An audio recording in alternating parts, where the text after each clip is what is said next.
గణపతి మండపంలో నాలుగవ రోజైతే మేమైతే ఇంకా ఊరేగింపు స్టార్ట్ చేసుకున్నామనమాట. ఇంకా మధ్యాహ్నం వచ్చేసి భోజనాలు అయిపోయిన తరువాత ఇక్కడైతే నేను యాంకరింగ్ చేస్తున్నానండి.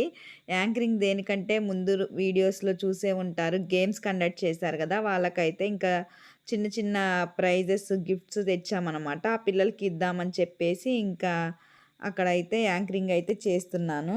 ఇంకా నెక్స్ట్ వచ్చేసి పంతులు గారొచ్చారు. వచ్చి స్వామివారిని కొంచెం కదిపారనమాట. శనివారం కదా అని చెప్పేసి. ఇంకా అవన్నీ క్లీన్ చేస్తున్నాము. దేవుడి దగ్గరియి తీసేసి స్వామివారితో పాటు పంపించేద్దాము అని చెప్పేసి, ఇంకా అక్కడైతే లారీ అయితే రెడీ అవుతుంది.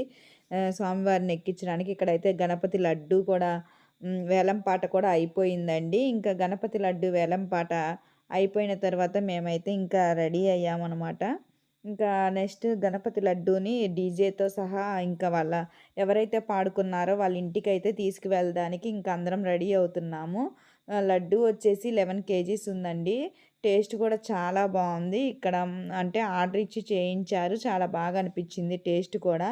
భలే అనిపిచ్చింది. ఈ ఇయర్ అయితే మంచిగా సరదాగా జరిగిపోయిందండి. వినాయకుడికైతే చాలా సరదాగా అయితే చేసుకున్నాము. నెక్స్ట్ వీడియోలో అయితే ఊరేగింపు అయితే వస్తుంది చూసేయండి.